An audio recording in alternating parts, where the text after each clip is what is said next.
우리가 살다 보면 크고 작은 많은 갈등이 있습니다. 그걸 풀려고 하면 내 마음의 가치가 무엇인가를 보아야 합니다. 내 안에 어떤 가치를 품느냐, 여기에서 행동 양식이 달라집니다. 사람들이 보통 품고 사는 그 가치가 무엇일까? 현대인들이 가장 많이 품는 가치가 무엇일까? 여기서 제가 발견한 게 그것은 성공이 아닐까. 제가 어렸을 때 시골에서 많이 들었던 노래가 잘 살아보세인데요. 잘 살아보세는 한마디로 말하면 경제 성장이고, 이 경제 성장이 추구하는 것은 성공이 아닐까. 잘 살아보세, 잘 살아보세, 우리도 한번 잘 살아보세. 이 노래를 했고 경제 성장을 했고, 이제 나름대로 우리가 가졌던 꿈꾸었던 경제 성장의 성공을 이루었는데요. 그럼 우리는 지금 잘 살고 있는가? 왜 성공을 꿈꾸고 경제 성장을 이루었는데 잘 사는 것은 아닌 것 같지? 지금은 경제 문제보다 더 심각한 게 영혼의 문제입니다. 영혼이 메마르고 피폐해지니까 힘을 잃어가는 사람들이 많아지고 있습니다. 이제 몸과 영혼이 잘 살려고 하면 또 하나의 가치가 필요한데요. 그게 바로 승리라고 할 수 있습니다. 나는 교회를 개척하고 사역을 감당하면서 그 과정을 생각을 해보면 승리 마음을 품으려고 계속 노력을 했습니다.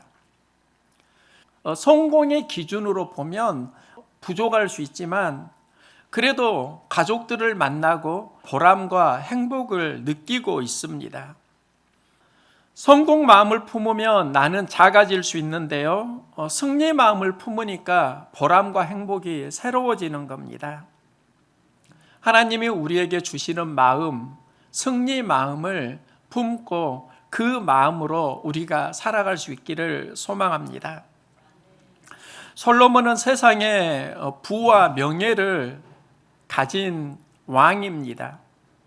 그는 성공한 사람이라고 할 수 있는데요. 그러면 솔로몬이 잘 살았는가? 이 질문을 하면 솔로몬 자신은 그렇게 말하지는 않습니다. 그는 세상에 많은 부와 명예를 누렸는데 전도서에서 이렇게 고백합니다. 헛되고 헛되며 헛되고 헛되니 모든 것이 헛되도다. 그가 추구했던 성공의 삶이 지나놓고 보니까 좀 헛된 면이 있다. 이걸 전도서에서 반복해서 고백하고요. 그러면서 그에게 가치 있는 삶은 하나님을 경외하며 사는 것이다. 이 고백을 합니다. 모세는 노년에 행복했다. 나는 행복자이다. 그리고 이스라엘은 행복자이다. 이 고백을 합니다. 그러면 모세가 정말 성공한 삶을 살았는가? 그는 이스라엘 백성을 애굽에서 이끌어내고 가나안 꿈을 꾸었습니다. 그는 이 꿈을 이루기 위해서 살았는데 그의 노년은 광야에서 죽어갑니다. 그는 꿈을 이루지 못한 리더입니다. 그런데 그가 행복하다고 말을 한 이유가 있습니다. 하나님과 동행하는 삶을 살았다는 겁니다. 하나님과 함께해서 행복했다고 말합니다. 하나님과 동행했다, 하나님과 함께했다, 이게 바로 승리 마음입니다. 바울의 삶도 그것을 보여주는데요. 바울은 예수를 만나고 많은 고난을 경험합니다. 그의 삶에는 많은 아픔이 있습니다. 그런데 바울은 감옥에서도 기뻐하는 마음을 전합니다. 이 기뻐하는 마음이 어디서 오는 것일까? 그는 고백하는데요. 나는 비천에 처할 줄도 알고 풍부에 처할 줄도 알고 모든 일 곧 배부름과 배고픔과 풍부와 궁핍에도 처할 줄 아는 일체의 비결을 배웠노라. 그는 모든 상황에서 어떤 비결을 배웠는데 이 비결이 무엇인가 하면 자족하는 능력이고, 모든 상황에서 자족하는 그 마음을 내게 능력 주시는 자 예수 안에서 할 수 있다, 이렇게 고백합니다. 자족하는 마음, 이게 바로 승리의 마음이 아닐까. 바울이 예수 안에서 기뻐하는 이유는 성공이 아니라 승리의 마음을 품었기 때문입니다. 삶을 보면 상황이 지배하는 인생이 있고요, 또 그 상황을 극복하는 인생이 있습니다. 상황을 극복하려고 하면 우리는 승리의 마음을 품어야 합니다. 그러면 승리의 마음이 구체적으로 무엇일까? 예수님은 예루살렘에 승리의 입성을 하실 때 제자들에게 말씀합니다. 매인 나귀와 나귀 새끼가 함께 있는 것을 보리니 풀어 내게로 끌고 오라. 제자들에게 어린 나귀를 끌고 오라 말씀합니다. 보통 승리의 입성을 할 때는 말을 탑니다. 임금이 전쟁에서 이기면 말을 타고 입성을 하는데, 예수님은 말을 거절하시고 어린 나귀 새끼를 탑니다. 말은 힘과 권위, 파워를 상징한다고 하면 나귀는 힘과 권위, 그런 게 없습니다. 그런데 왜 예수님이 어린 나귀를 타시는가? 어린 나귀는 연약한 인생을 말하고, 매인 나귀는 자유하지 못하는 인생을 말합니다. 예수님이 매여 있는 자유하지 못한 어린 나귀를 부르신 목적이 주가 쓰시겠다 하라. 그리하면 즉시 보내리라. 승리는 하나님의 부르심에 응답받고 쓰임받는 삶에서 시작이 됩니다. 우리는 하나님께 쓰임받는 삶을 살 때 잘 사는 인생이 됩니다.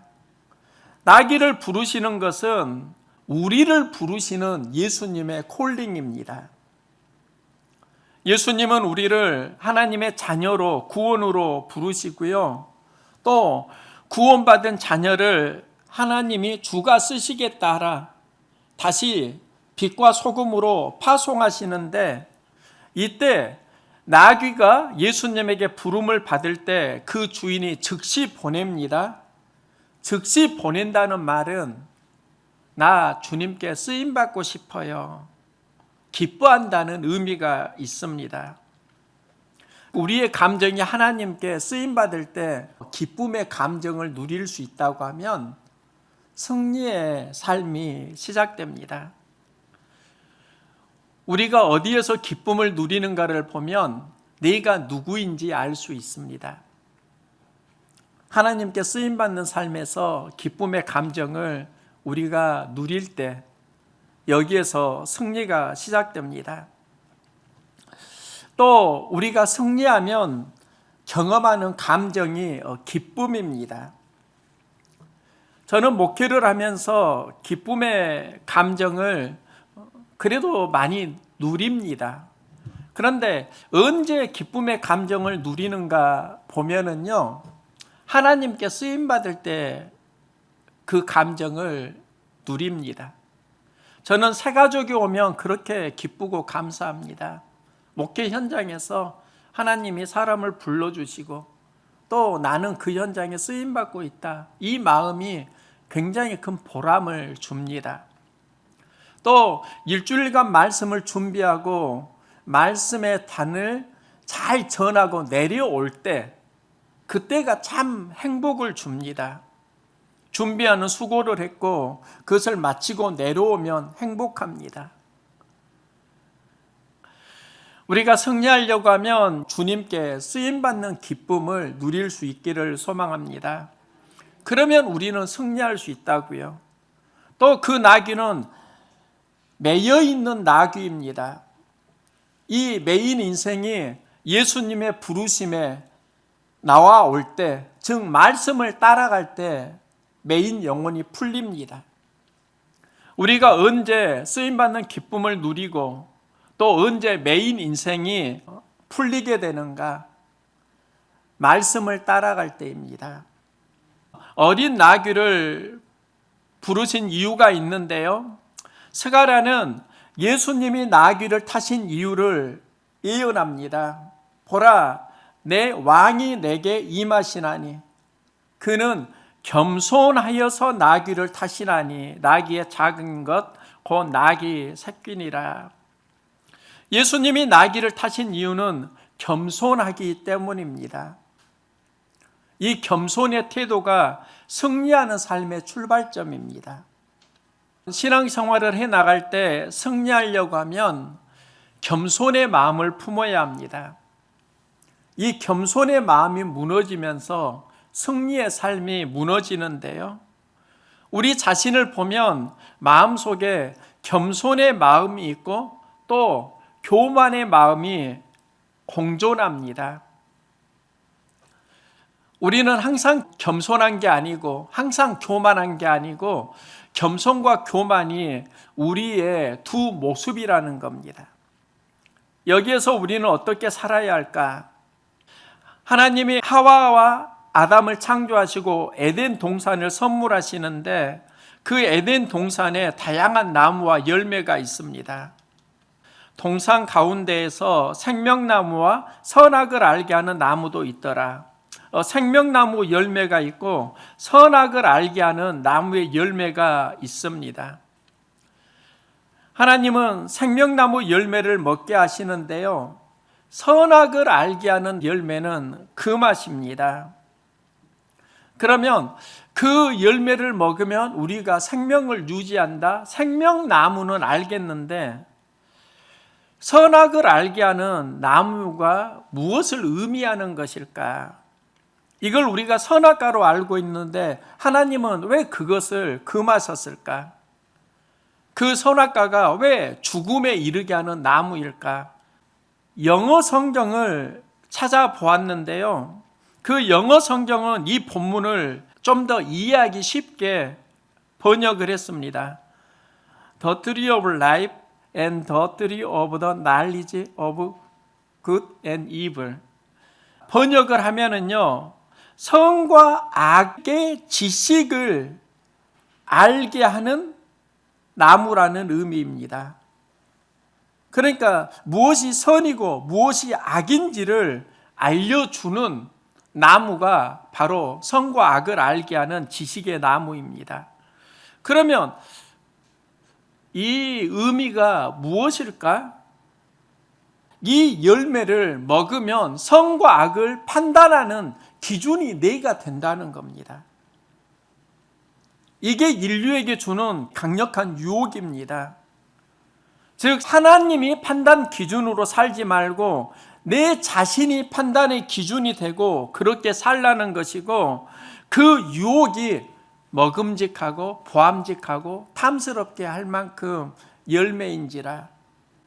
그러면 생명을 주는 나무 열매는 하나님 말씀이 기준인 삶을 말하고 선악을 알게 하는 나무는 자신이 기준인 삶을 말합니다.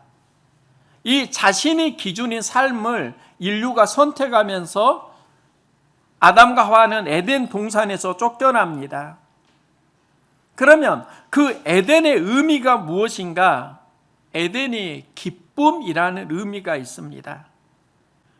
이 말은 내가 기준인 삶을 살면은 좋은 것 같은데 기쁨을 잃는다라는 영적인 의미가 있습니다. 내가 기준으로 살면 좋을 것 같은데요, 내 마음대로 살면서 기쁨을 누리지 못한다는 겁니다. 예수님이 사역을 시작하실 때 제일 먼저 행하신 기적이 물을 포도주로 만드는 사건인데요. 포도주의 의미가 기쁨이라는 의미가 있습니다. 그러면 예수님이 제일 먼저 하셨던 사역이 기쁨을 회복하는 사역이고 이 포도주 사건이 에덴을 회복하는 사역과 연결됩니다. 에덴을 회복하는 방법이 있습니다. 바로 십자가입니다.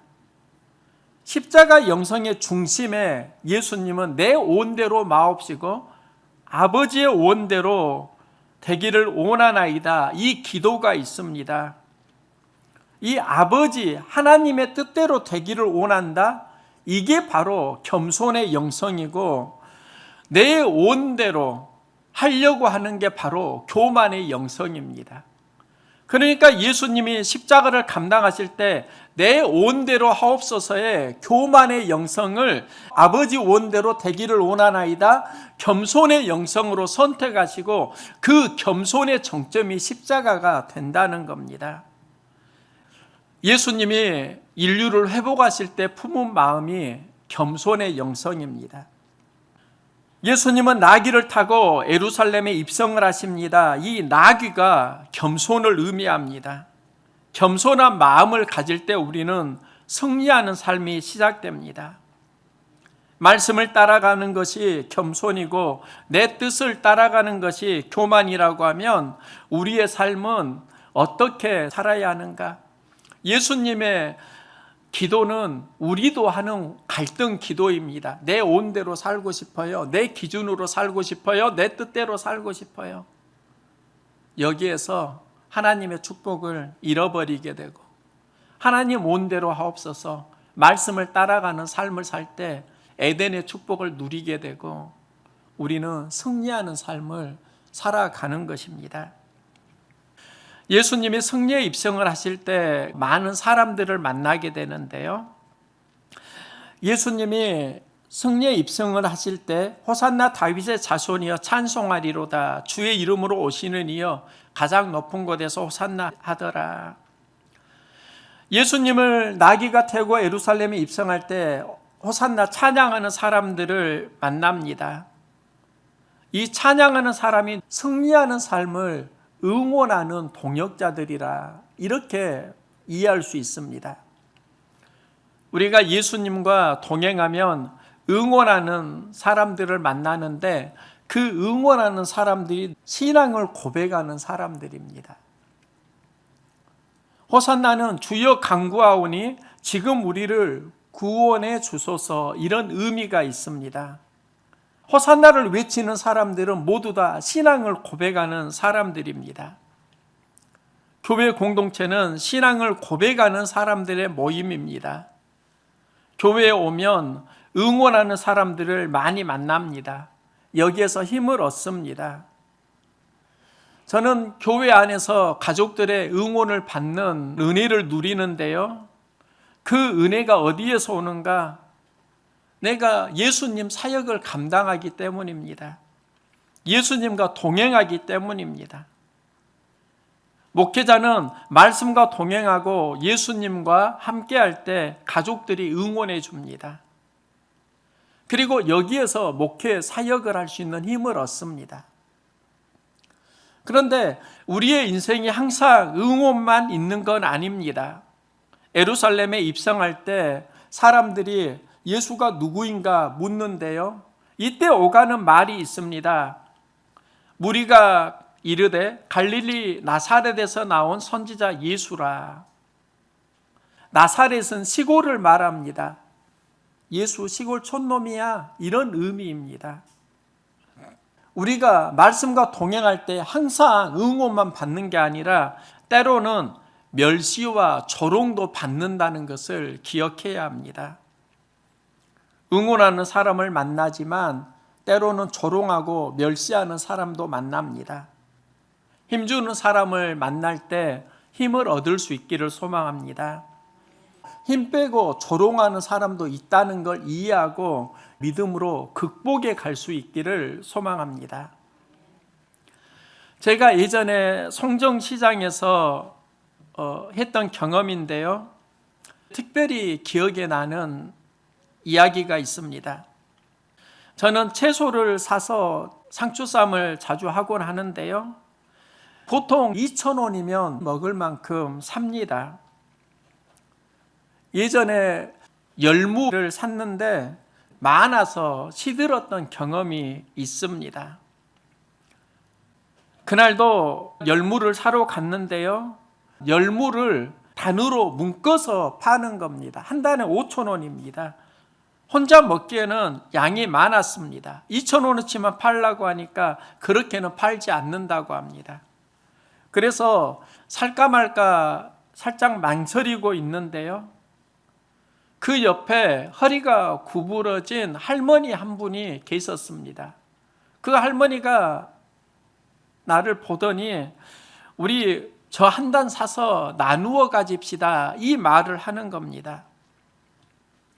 그래서 열무 한 단을 사가지고 할머니와 나누었는데요, 할머니가 주머니에서 짬짓돈을 꺼내려고 하시니까요, 그때 할머니에게 했던 말이 있습니다. 할머니, 그냥 제가 사드릴게요. 돈은 됐어요. 그리고 열무를 할머니에게 드리고요, 그냥 내 길을 갔습니다. 할머니가 당황하면서 뒤에서 나에게 했던 말이 있는데요, 복 받을 거요, 복 받을 거요. 이거 할머니가 뒤에서 몇 번이나 저에게 반복해서 이 말씀을 하시더라고요. 복 받을 거요, 복 받을 거요. 그때 내 마음이 좀 묘했습니다. 사실 내가 할머니를 섬긴 것은 2, 3천 원 그 열무를 드린 것뿐인데, 할머니는 나에게 복 받을 거요, 이 말씀을 몇 번 반복해서 외쳐주셨고요. 그런데 그 할머니 목소리가 내 마음에, 내 영혼에 주님의 음성으로 들렸다는 겁니다. 그게 저는 참 이상했습니다. 할머니가 한 말인데 그 복 받을 거요의 메시지가 내 영혼에 들리고 하나님이 나에게 하시는 음성으로 들리는 겁니다. 그리고 하나님이 나에게 주시는 응원으로 들리니까 참 돈 쓰고 그렇게 행복할 수가 없었습니다. 그런데 우리가 신앙생활을 하다 보면 응원해 주는 하나님의 마음을 많이 만납니다. 즉, 사람이 응원해 주고 상황이 응원해 주는 것도 있지만, 멸시와 조롱도 있지만, 그 모든 것을 건강하게 극복하는 방법은 하나님의 응원하심을 받아들이는 겁니다. 교회를 섬기는 자리는 틀리지만 우리 교회에 헌금을 하시는 분들이 있습니다. 그분들이 누구일까? 이 질문을 하면서 그분은 하나님이 나를 응원해 주는 선물일 수 있겠구나, 하나님의 응원가, 그분들의 헌금이나 그분들의 격려는 그분들의 수고이기도 하지만 신앙 고백 안에서 하나님이 보내주셨다고 하면 그 모든 것은 하나님이 주시는 응원가더라고요. 시장에서 할머니가 했던 말 복 받을 거요, 할머니를 통해서 주시는 하나님의 음성이었습니다. 또 우리의 관계 속에서 우리가 누리는 많은 축복은 하나님이 주시는 응원가이기도 합니다. 교회에서 새벽에 예배를 드리면은 예배가 끝날 때 기도를 드립니다. 제가 기도하고 일어나는데 복음성가가 들려왔습니다. 하나님의 음성이라는 곡이었는데요, 이 곡 많이 들었습니다. 그런데 그날은 나에게 전혀 다른 곡이었습니다. 나의 가슴과 영혼에 승리의 창가로 들려옵니다. 왜 이 노래가 내 영혼의 승리의 창가로 들려오지? 그러면서 내가 새벽에 기도하고 많은 은혜를 받으니까 이 소리가 들리는 것 같다. 은혜를 받으면 하나님의 응원이 승리의 창가가 들려오고요, 우리의 마음이 메마르면은 찬양이 참 시끄럽다. 왜 찬양이 시끄럽게 들릴까? 마음과 영혼이 메마르기 때문입니다. 그러면 찬양을 바꿀 게 아니라 메마른 영혼을 은혜로 회복해야 합니다. 내 마음이 회복되면 시끄러운 찬양이 위로와 격려를 주는 하나님의 승리의 창가로 바뀌어지는 겁니다.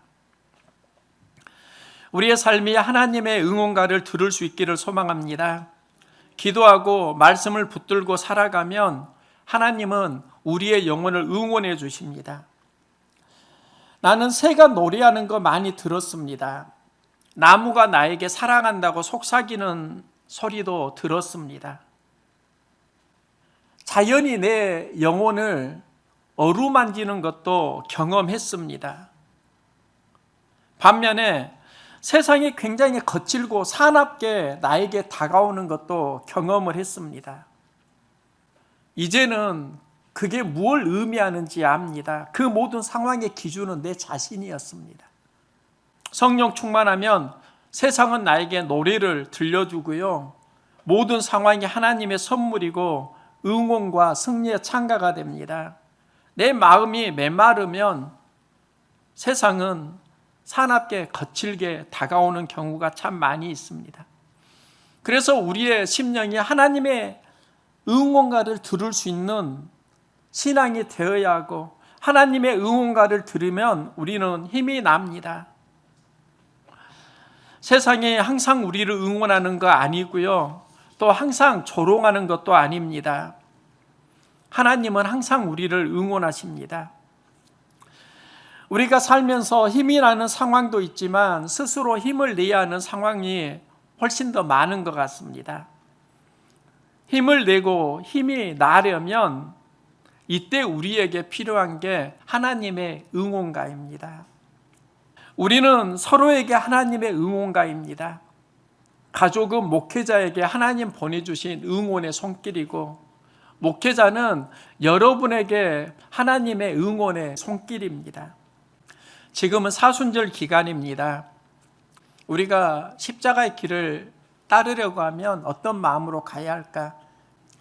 예수님이 아버지 원대로 되기를 원하나이다, 이 기도를 할 때 하늘에서 천사가 내려옵니다. 하나님의 뜻대로 살려고 하면 하나님은 응원해 주신다는 것입니다. 힘들고 어려운 상황 누구나 만납니다.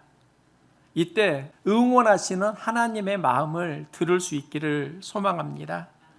우리가 함께 힘내서 힘나고 승리하는 삶을 살아갈 수 있기를 소망합니다.